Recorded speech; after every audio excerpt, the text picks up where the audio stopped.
वेदांतिक ध्यान क्या है, ये किस तरह से होता है? आमतौर पर ऐसा कहा गया है, अद्वैत में ध्यान नहीं होता।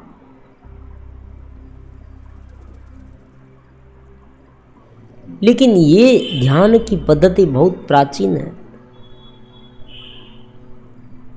उसे वेदांत में निधिध्यासन कहा गया।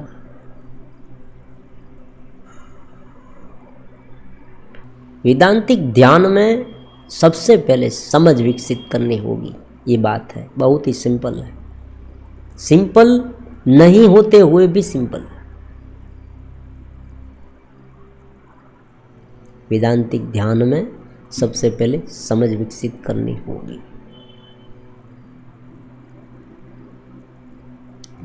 एक पूरा का पूरा जो भीतर की जो रचना है, भीतर और बाहर, बाहर क्या है सबसे पहले निरीक्षण करना पड़ेगा। बाहर क्या है, फिर मेरे भीतर क्या है वो देखना पड़ेगा।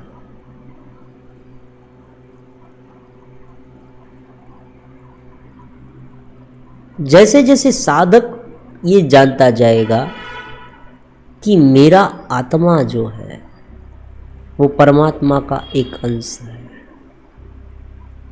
वेदांतिक ध्यान जो है उनका प्रमुखगत सिद्धांत पहला ये है कि जो मेरा आत्मा है, चेतना है, वो वैश्विक चेतना परमात्मा का अंश है।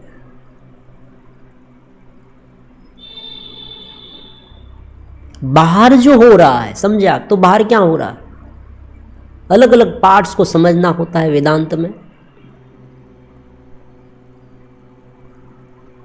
कोई लोग कहते हैं कि वेदांत में ध्यान नहीं होता, ये इसलिए कहते हैं कि अगर कोई साधक पूरी तरह से समर्पित है वेदांत में, गुरु उपदेश से जुड़ा है, तो उसे ध्यान करने की भी जरूरत नहीं होती। वो पूरे दिन काम करते करते भी ध्यानस्थ रह सकता है। ये वेदांत की सबसे बड़ी महत्वपूर्ण जो बेनिफिट है, उनका लाभ। हालांकि उनका लक्ष्यांक भी यही है, उसे जीवन मुक्त आत्मा कहते हैं।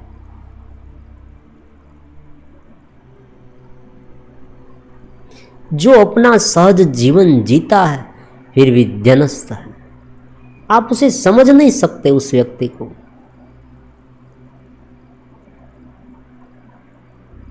वो बाहर आपको दुखी होने का दिखावा कर रहा है, लेकिन भीतर आनंद से भरपूर है।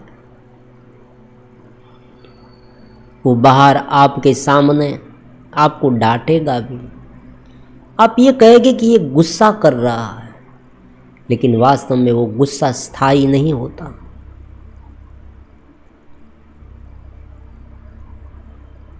उनका जो गुस्सा है ना, वो करुणा से भरा हुआ होता है।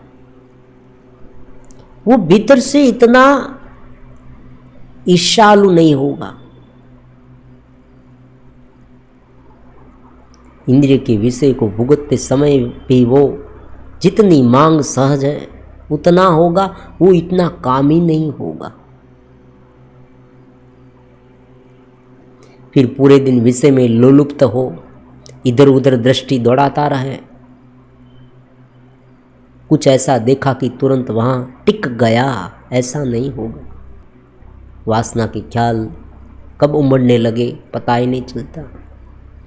यहाँ ऐसा नहीं होगा। वेदांतिक ध्यान वेदांत के साथ, अपने आत्मा के साथ चिरस्थायी रूप में वो शांत रह सकता है।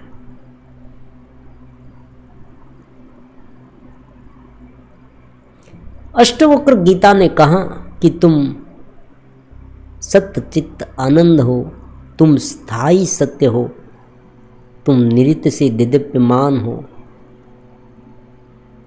बाहर कुछ भी हो जाए, तुम भीतर से शांत हो। भगवान ने भी यही बात बहुत ही गुप्त रूप में कही है। कभी कभी क्या होता है कोई जो गुरु होते हैं, कोई अवतारी पुरुष होते हैं,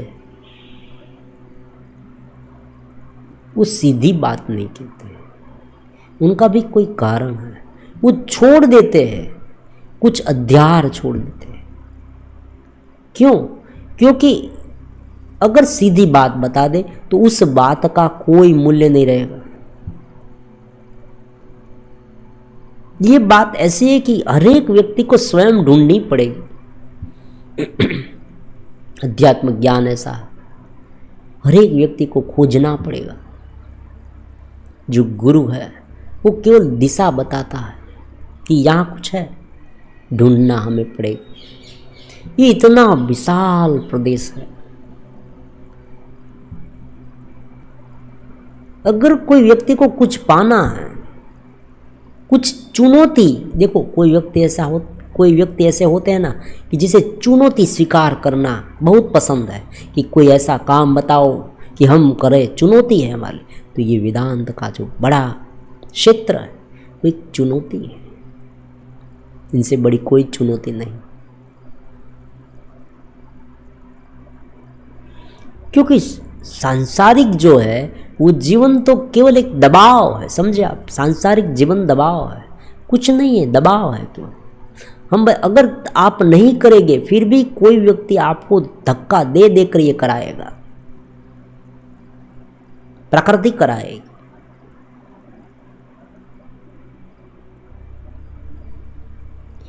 हमें भूख लगी, हम नहीं चाहते फिर भी भूख लगी, हमें खाना ही पड़ेगा, पानी पीना ही पड़ेगा।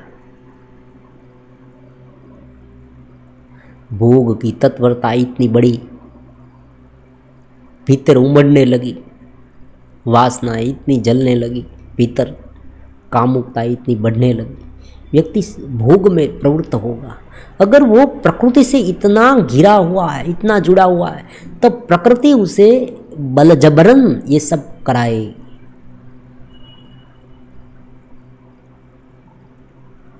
और इनका कोई माप नहीं है। अगर केवल प्रकृति के साथ ही कोई व्यक्ति घिरा रहेगा, जुड़ा रहेगा और प्रकृति को अपने पर हावी होने देगा, तो प्रकृति क्या कुछ नहीं कराएगी उनके पास।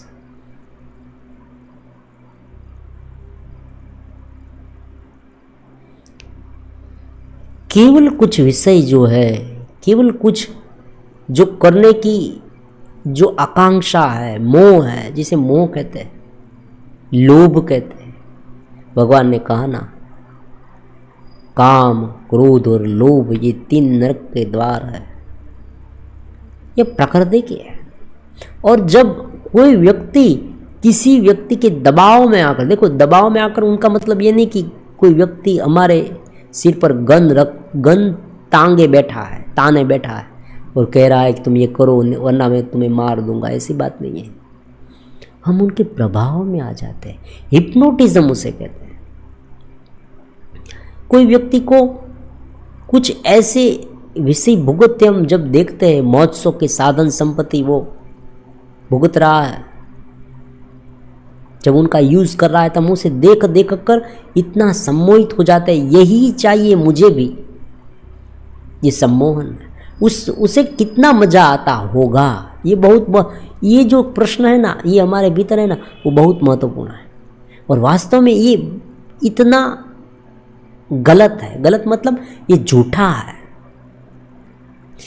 उसे कितना मजा आता होगा उस स्थिति में जब वो ये विषय भुगतता है होगा।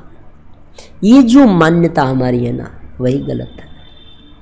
वास्तव में ऐसा होता ही नहीं, वो स्वयं जानता है, लेकिन दिखावे के कारण किसी और व्यक्ति से मैं ऊंचा हूँ, बड़ा हूँ, मैंने कुछ प्राप्त कर लिया है ज़्यादा, ये दिखाने की, ये अहम वृत्ति है। ये दिखाने के कारण जो बहुत सारे लोगों का जीवन बर्बाद कर रहा है। अगर वो वास्तविक रूप में ये बता दे कि मुझे कुछ आनंद नहीं आया, इतना आनंद आया ही नहीं जितना मैंने सोचा था, तो जो दूसरा व्यक्ति है वो उनके स्वप्न नहीं देखेगा वहाँ जाने के, उस विषय के बारे में वो इतना तत्पर हो के सोचेगा नहीं, मुझे वही करना है जो उसने किया था। कुल मिला के एक ही बात है कि प्रकृति के इस घेरे में वशीभूत होकर व्यक्ति क्या कुछ नहीं करता। तो वेदांत कह रहा है तुम उसे देखो, ये प्रकृति है, केवल घेरा है, तुम सत्चित्त आनंद हो, तुम शाश्वत सत्य हो। आनंद तुम्हें चाहिए ना, आनंद तो तुम्हारे भीतर है, और इतना आनंद है कि कभी ये आनंद कम होगा ही नहीं, अखूट है, ये अमाप आनंद है। अब दूसरी बात वेदांतिक ध्यान में ये है कि जब इंद्रियां प्रवृत्त होती है फिर भी ये वेदांतिक ध्यान बरकरार रह सकता है, क्योंकि हम पहले से ही इस तरह से ध्यान करने वाले हैं, आदत डालने वाले हैं कि हम उसे देखेंगे, चलित इंद्रिय को भी देखेंगे। मान लीजिए कोई व्यक्ति काम कर रहा है तो वो काम को ठीक से देखे, समझे। ध्यान तब भी संभव हो पाएगा इस तरह से उसे ये काम करना है, समझे।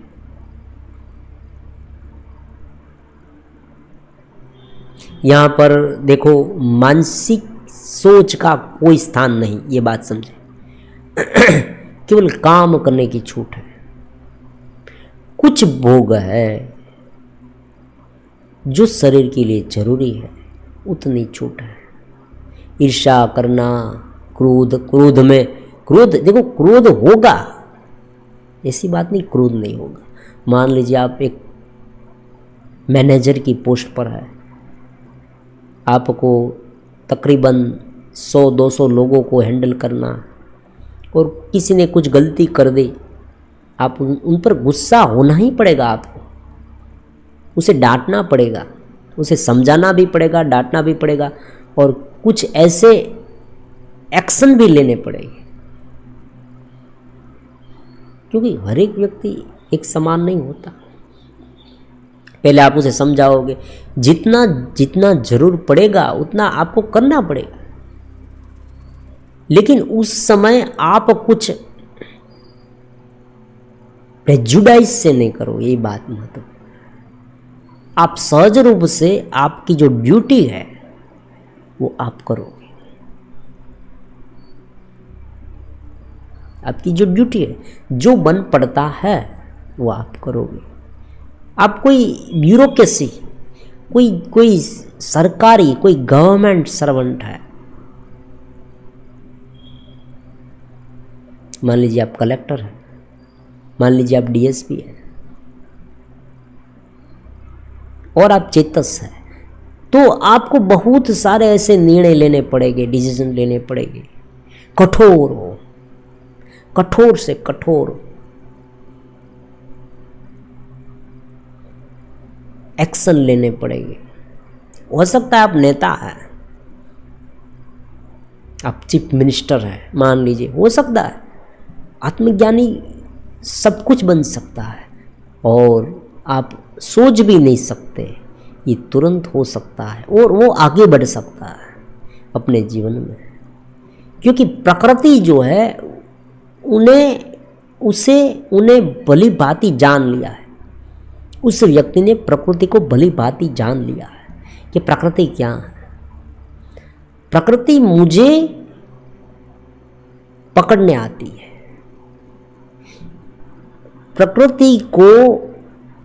प्रकृति के अनुसार ढालने के लिए वेदांत है, समझा। उसे एक ढालने की कला है। अब देखो प्रकृति, यहाँ पर हमारी दुश्मन नहीं है, हमारे मित्र भी है। यही प्रकृति हमें ऊपर उठाएगी।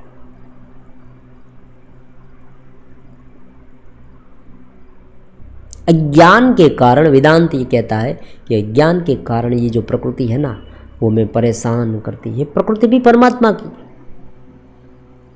लेकिन अगर अज्ञान है तो ये प्रकृति जो है वो हमें बहुत परेशान करेगी। तो ऐसे बड़े बड़े निर्णय वो लेगा, फिर भी वो भीतर से चलित नहीं है, और इनके लिए अभ्यास करना पड़ेगा। कुछ ध्यान का भी सहारा लेंगे हम। ध्यान और समझ दोनों को मिलाकर वेदांतिक ध्यान है। ध्यान केवल ध्यान नहीं, केवल एकाग्रता नहीं। मान लीजिए मैं आपको ये कहूँ कि सामने क्या है, देखो दीवार पर एक चित्र लगाया गया है, उन पर आप अपनी आँख टिकाओ, उसे देखो, फिर यहाँ पर देखो, फिर वहाँ देखो, फिर यहाँ पर देखो। इस तरह से आप अपने मन को वहाँ एकाग्र करो। केवल इतना नहीं है, या कोई मंत्र है, इन पर ध्यान करो, केवल इतना नहीं है। समझ पहले विकसित करनी है, ध्यान बाद में करना। वेदांतिक ध्यान में ये अद्वितीय वेदांत का मार्ग है, उसमें पहले समझ होनी बहुत आवश्यक है। उनके लिए दो बातें महत्वपूर्ण हैं। सबसे पहली बात है, एक जगह पर बैठने की बात तो सब में है, यहाँ भी है, शुरुआत में, शुरुआती साधक के लिए है, लेकिन यहाँ पर हमें शांति से बैठकर केवल देखना है, अपने स्वरूप में एक रूप रहना, परमात्मा में एक रूप रहना, चित्त स्थिति में एक रूप रहना है, और बाहर का जो है उसे देखना है। फिर जैसे जैसे आप आगे बढ़ते जाएंगे, देखो पहले ये समझना है, पहले ये घेरे को समझना है, घेरे में क्या क्या है। पूरा घेरा समझ में आ गया, फिर एक जगह पर बैठकर शांत होने की क्रिया सीखनी है। हमारे विचारों को देखना है, हमारे मन को देखना है। डिप्रेशन आ रहा है तो समझना ये डिप्रेशन प्रकृति का है। क्रोध आ रहा है तो समझना क्रोध प्रकृति का है। ईर्ष्या आ रही है तो समझना ईर्ष्या प्रकृति की है।